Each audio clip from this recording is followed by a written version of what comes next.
Right now, if you surveyed small business owners across this country, about 84% of them will tell you the same thing, that they are planning to grow this year. They're planning to hire, they're planning to expand, they are leaning in. And I believe them. I believe every one of them. But here's my question.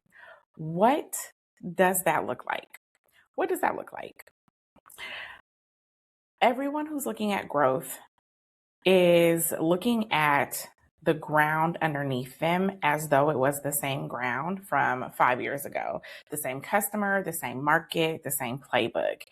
And so, for the most part, when they're talking about growth, they are simply talking about more of that.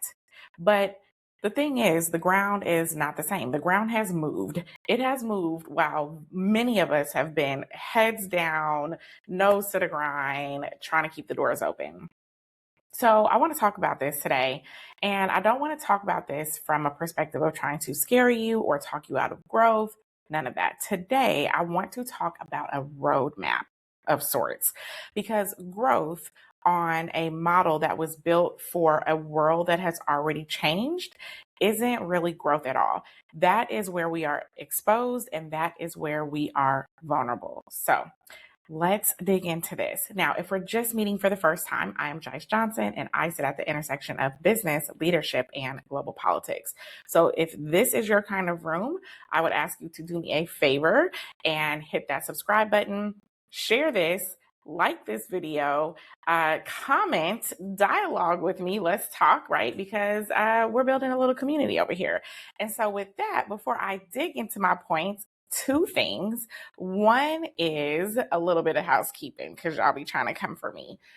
I'm not doing any editing. I'm going to do this video. I'm going to upload this video just how it is. So for y'all who are like, well, one day she'll get it when she learns how to edit. That's not what I'm doing. I am here because I believe that this is the type of information that our community needs. I love to connect with the community, and I'm just doing it from this type of platform at this point, because I feel like it's how to help get the message out. But yeah, y'all be trying to come for me. The second thing is, for those of you who haven't been trying to come for me, for those of you who have been supporting me, I want to thank you, because we crossed over a milestone for me. So thank you so much. We hit 5,000 subscribers. We went right on past that. So we are now headed towards 10,000 subscribers. And I want to tell you that I'm grateful for you joining in with me, having the conversations, having the tough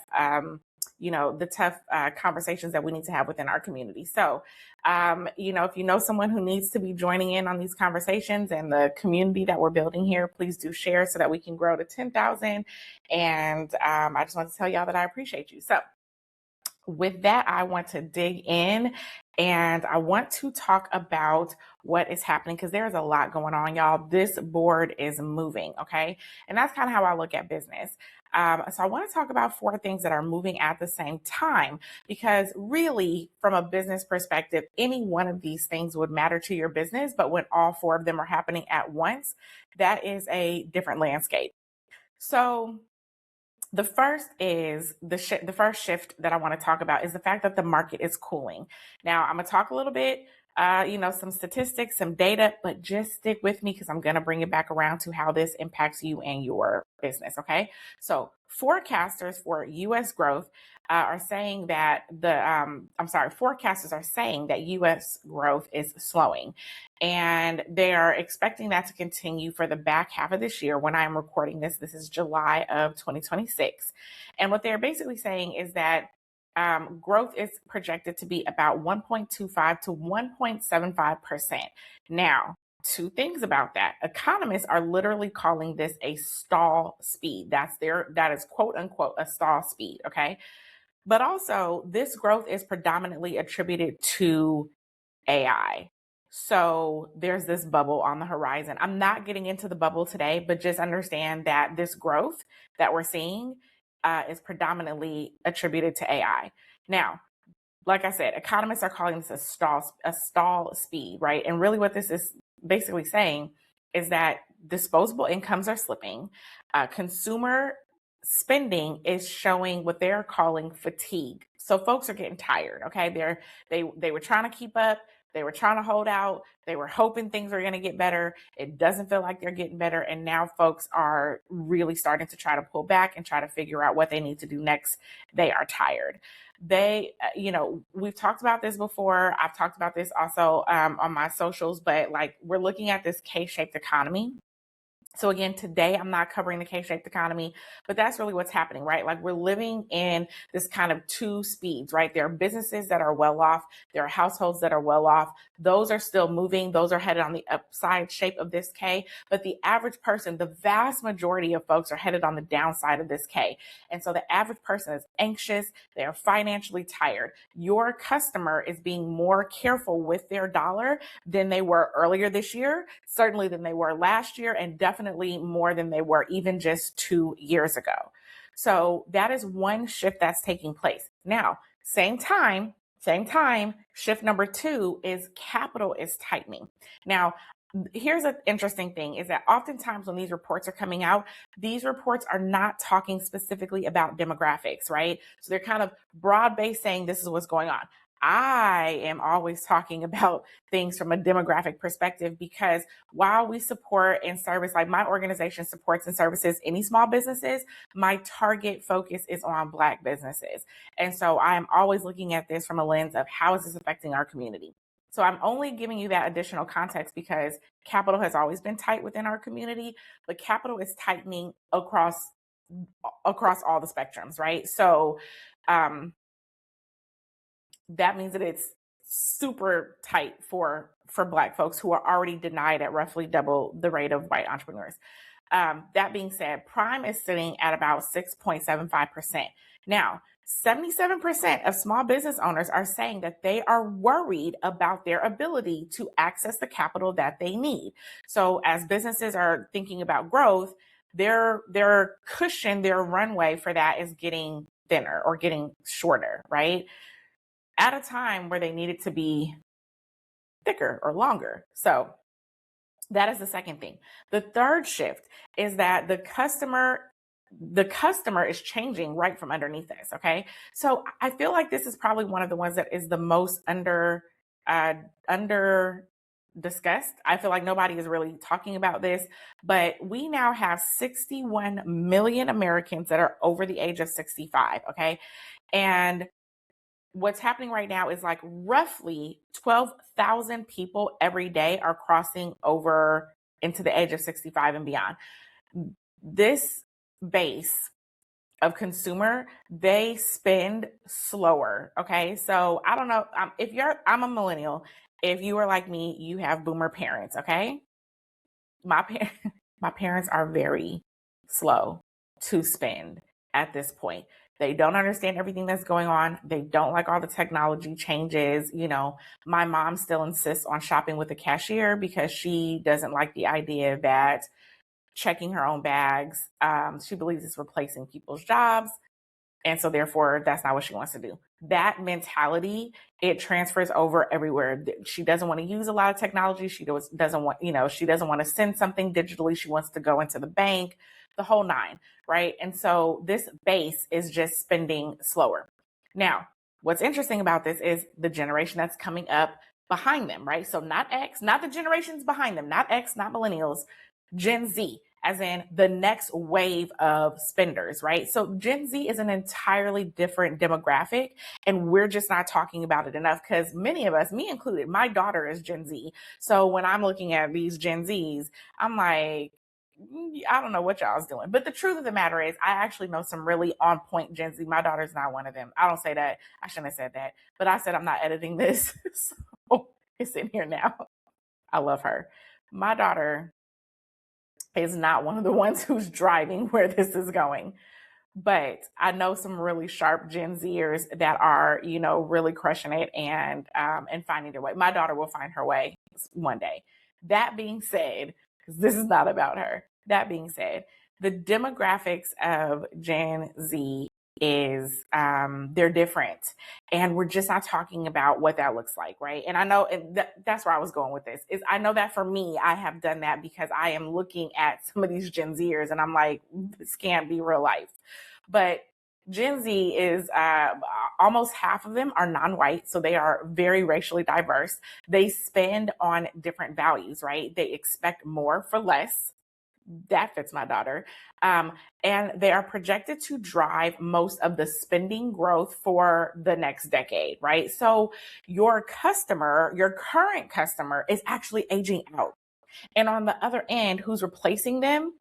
They're being replaced by someone who buys completely differently, right? And we don't talk enough about what is driving Gen Z um, as kind of the up and coming and new spending base, right? Now, there's lots of other demographic shifts that are taking place.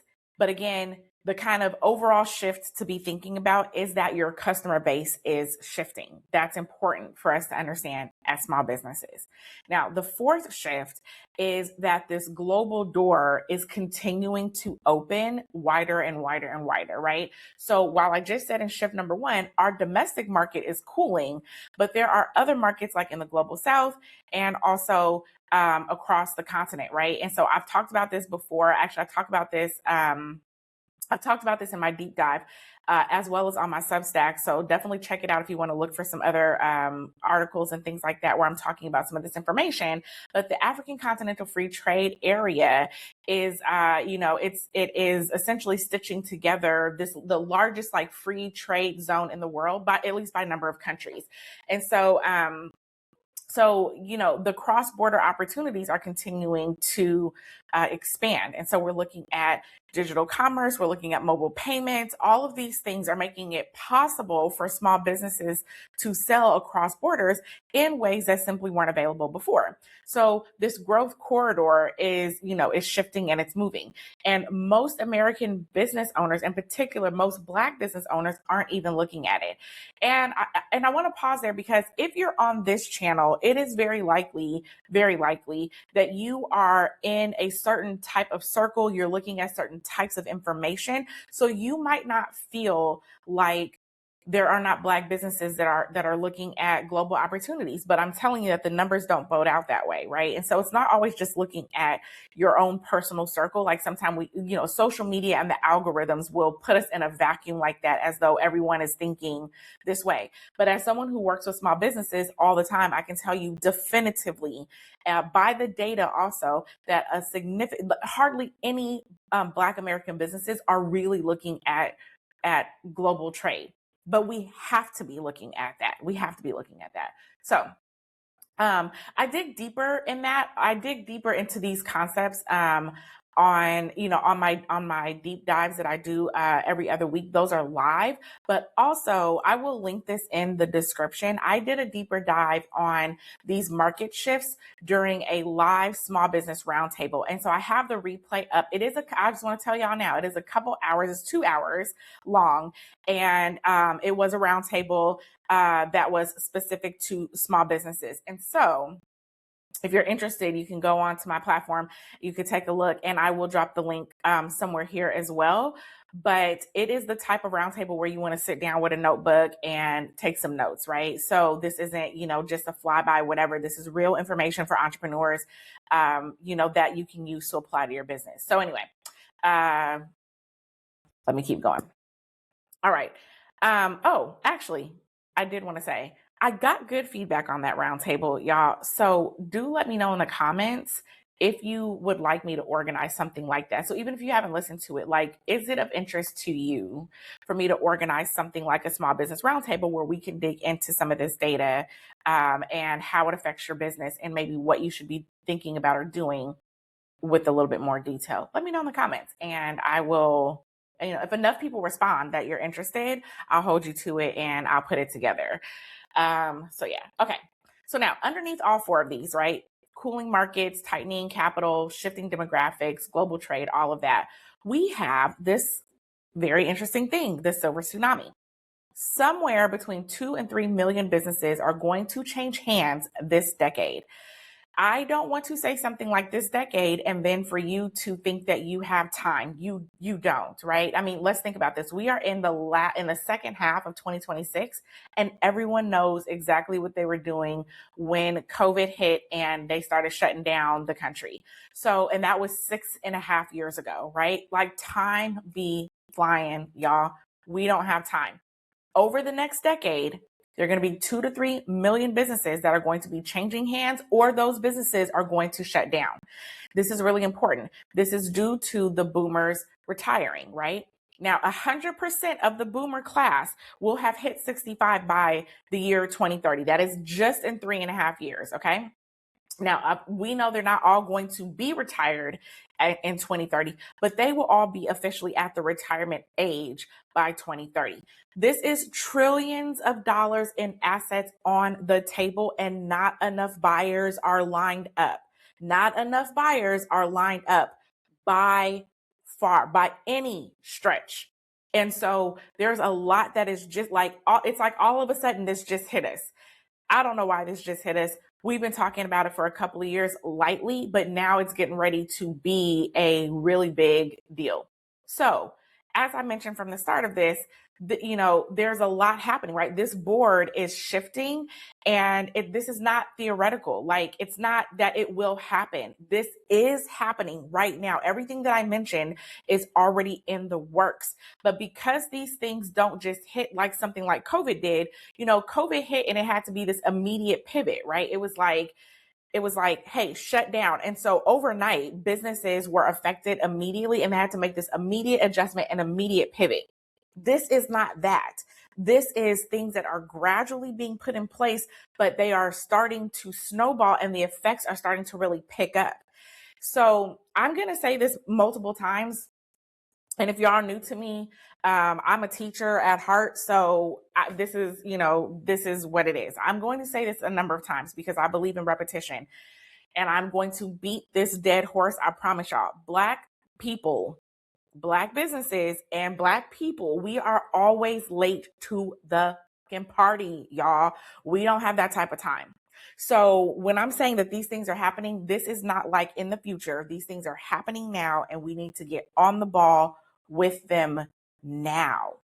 Now, we're already late to the party. So let me go back to my notes. I want to talk about the businesses that are stuck in the middle, because these businesses are the most vulnerable, right? So these businesses are called the messy middle. Now, if you have not heard that description applied to your business, you may still fit in that description. So let me tell you about it. The messy middle, and you can start to Google this because this term is now starting to be used more frequently to describe this segment of business, okay? These are businesses that are beyond startup space. Now,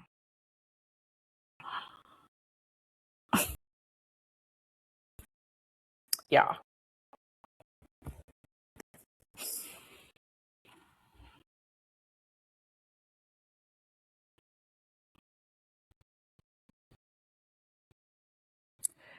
I was trying to think about how I want to say this nicely, but I'm just going to say it really.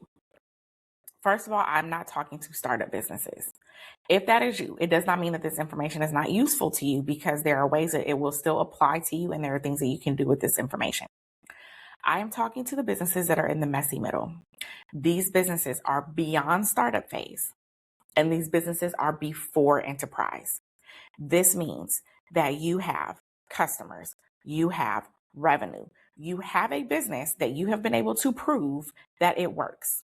I have to give this emphasis because this is a phenomenon that I have never seen anywhere else other than our businesses. So if you are not in the Black community, this is not your conversation. And if you comment on it, like I have done with other people who comment on Black business, I just am not going to be responding to you, because this is now, it's not that you can't use this information, but this conversation is for the Black businesses. This is a Black business phenomenon. Businesses that will go and get a registration And then they will call themselves in business. They will call themselves beyond the startup space, but they are not active businesses. They are not generating any real revenue. If you have been in business for 12 months and your revenue after 12 months is $200-$300, $1,000, that is not yet it doesn't matter how long you've had your LLC. You are a startup business. You could have had your LLC for 5, 6, 7, 8 years because it really doesn't require much to maintain an LLC. That's not the same thing as being in business. And I need to make that distinction, whereas in most places I would not, but I do need to make that distinction here. Because then when you feel like this information isn't applying to you, you are going to be right. It's not applying to you because I'm talking to businesses that are revenue generating businesses that have customers, that have a product or a service that they have proven to have some viability in the marketplace. Doesn't mean that you've hit all your targets. It means that you have viability in the marketplace. So now, with that being said, I'm going to keep moving forward with that context, okay? Because this is who it is. It applies to who it applies to, and it doesn't to who it doesn't. So moving on past that, these are businesses that are in the messy middle. Again, if you have not ever identified yourself as being a business in the messy middle, maybe you didn't know that you were, but now maybe you do. And there are a specific set of issues that these businesses are most vulnerable to. And that's what I want to be talking about right now. So, you are in an exposed position, essentially, right? Because you do actually have something to lose, right? Like I said, you have customers and revenue and all of that. And you do have something to lose if your business shuts down, right? And also, you may not be large enough yet that you can absorb a hit if something really went down. So you are in a more precarious, more vulnerable position within your business, which is why you need to know these things that are going on in the marketplace, how they affect your business, and most importantly, what you may want to do about them. So what does the data say is actually hurting those business owners, those messy middle business owners right now? So I'm going to give this to you. Now, this is coming from surveys, which again are not always accounting for demographics. So we have to take it for what it's worth. If it's you, cool. If it's not you, still cool. Doesn't mean that that the information doesn't apply. Okay. So now, when Goldman Sachs asked business owners what is blocking their growth, right? The number one answer, 64%, said it was economic uncertainty. It's not a competitor, not a bad product. It was uncertainty. It's the inability to plan on any sort of solid ground. Right behind that, coming in at 51%, they named cost pressures. Okay. So these are the top two things that are affecting small businesses right now, blocking their growth: market uncertainty, cost pressures. Now, labor was its own crisis, right? 2/3 of owners, roughly 67%, said that hiring and keeping people is a real challenge for them. Okay. The labor costs being their single biggest problem, right? That's one of the issues, right? So this is, according to the NFIB, this is their highest reading ever is how high the labor costs are, right? So inflation is right there along with it as one of the top single problems. So cost of labor is another issue. Not just the cost of labor, the cost of labor plus hiring and keeping people. Those are real challenges. Okay. Now, 70% of owners said that supply chain disruption is still hitting them really hard. About half of them say that regulations are hurting them. Okay. So there's a lot that's going on in the marketplace that is making it difficult for small businesses to build and grow. Now, the last one that I'll hit on is actually kind of interesting to me. 93% of small businesses say that AI is having a positive impact on their business. 93%. But only 14% have actually integrated it into how they operate. So this potentially is one of the single biggest levers that are available to help offset the rising labor costs that we just talked about, right? And it seems like very few people have actually picked it up and operationalized it in their business. Now, this particular conversation is not political. So if you have a political issue around AI, that's cool. I'm just not addressing that in this conversation, but feel free to address it in the comments. For those of you who are also thinking about it, right? Because like I'm saying, only 14% of people have operationalized AI in their business. For those of you that are thinking about it, I have a free community. It's called the Hub by BBI. There are some old trainings that we did this year. So these are not super old, but they were done earlier this year. These are now the community is free. The training, because I want to be fully transparent, the training is behind a paywall. They're not expensive. I think they're like $40 or $50, but they're not expensive. But they are extensive. They are extensive trainings, and those trainings get into specifically how to use AI and operationalize it in your small business, especially for those of you that are in early adoption phase. So feel free to check it out. Just throwing it out there as a resource. Totally not pushing it on you, but just wanted you to know that that does exist within my community.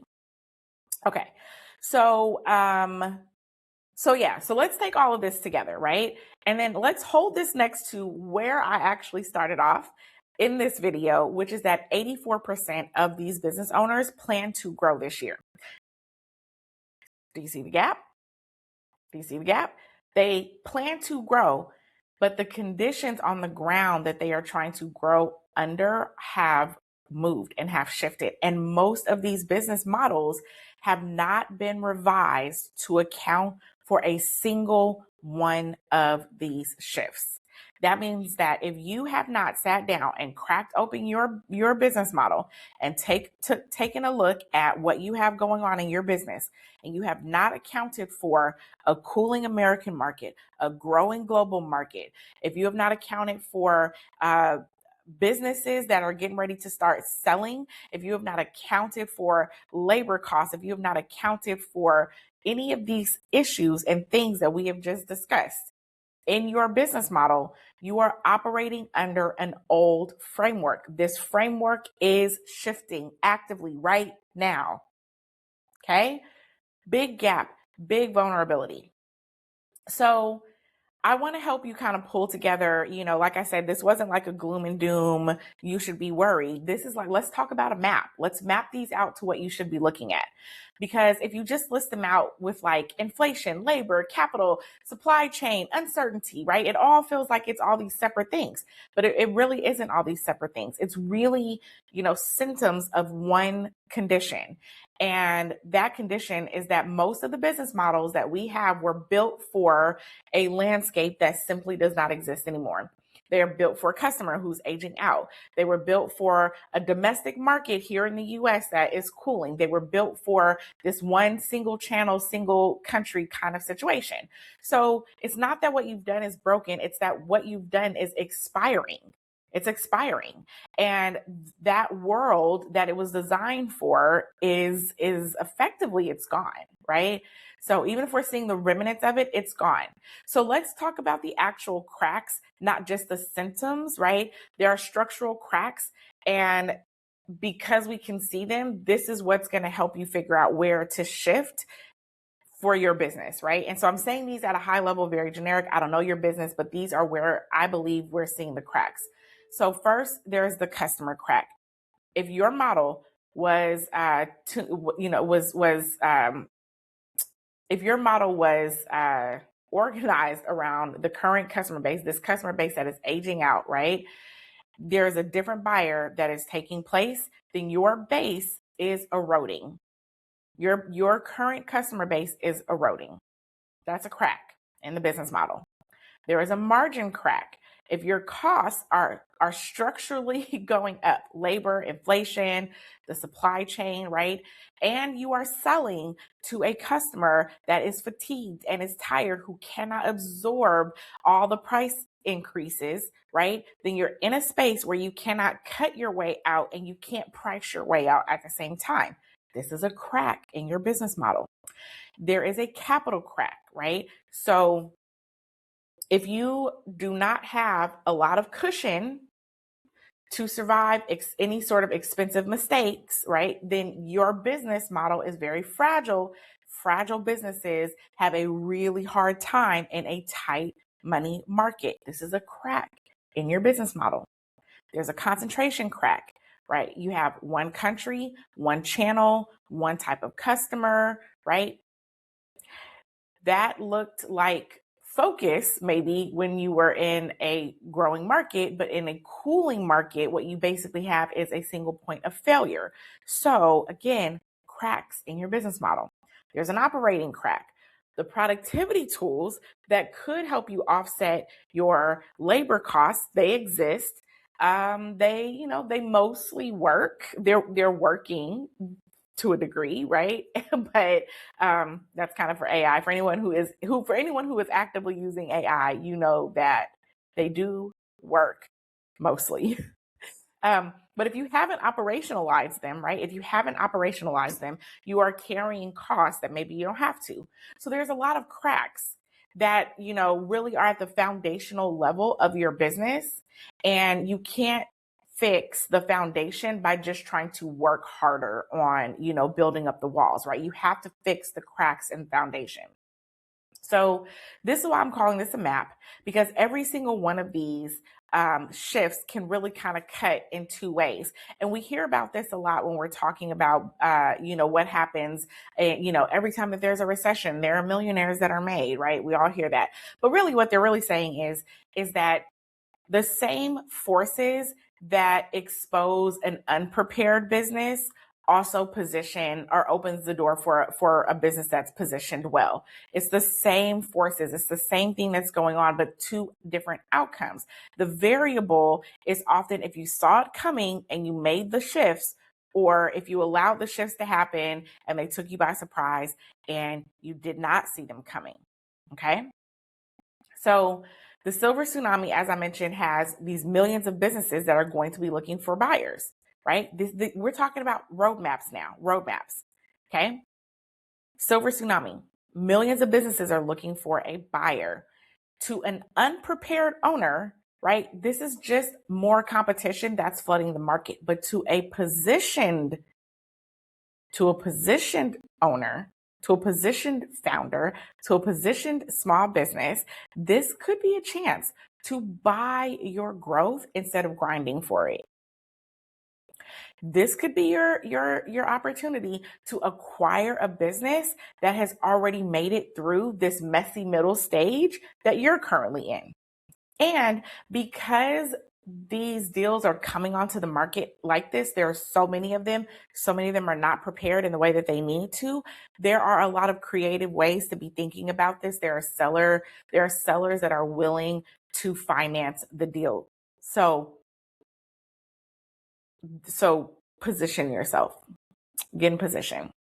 Now, the cooling domestic market, right? To the unprepared founder, this means that the demand for your product or service is shrinking. But to a positioned founder, right? To a positioned founder, this is your reason to open up your market, to expand your market and start looking globally, right? Start looking at cross-border commerce. It has not been opened to small operators like it is right now. Now, to the changing customer, right? To the unprepared founder, this again is an indication of an eroding customer base. But to the positioned founder, right? Especially those of us who already live close enough to the new consumer to know how they think, to know how they spend, to understand their values, this could be the single biggest acquisition opportunity of the decade. Over the next decade, this is the new spender. So start learning them. Get in position. The AI gap, 86% haven't operationalized it. Excuse me, y'all. 86% of businesses haven't operationalized AI in their business. So that means that you could be running a leaner, better, faster business.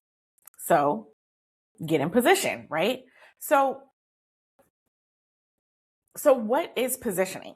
Because I don't want to just say that without getting some clarity. It's not a logo. It's not a slogan. It's not just your marketing, right? Positioning is giving the board, the landscape, a really honest look, reading your own business model against where things are actually moving and deciding, making some very clear decisions about where you are going to go before the market decides for you, because it will. That is the work. Sitting a business down, reading its model against the shifts, finding which of these cracks are the ones that they care the most about, find the most opportunity, want to do that work. Because the businesses that are going to survive the turn, right, when everything has really fully pivoted and really fully turned, those are the businesses that position themselves for what was coming or for what is happening, what is here. They are going to also inherit the ground that the unprepared businesses give up. We talk about this all the time. Every time that there's a big shift, right?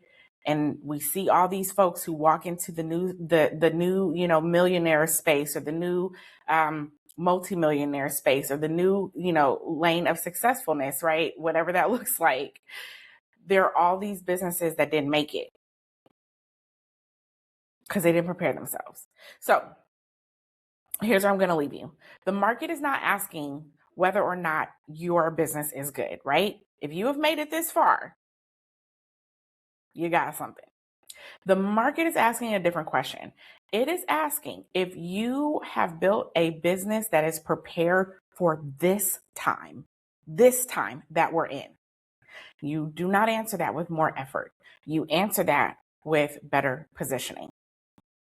So if you want to go deeper on any of these shifts, this is what I do over at my Substack, where we talk about this in particular in my deep dives. Now, my Substack is free, y'all, so you can head over there. I have some frameworks and other things that are broken down. But if you like this work, if you want to support this work, and if you want to join me live for my deep dive sessions, you can do that by becoming a paid subscriber. The link is in the description below.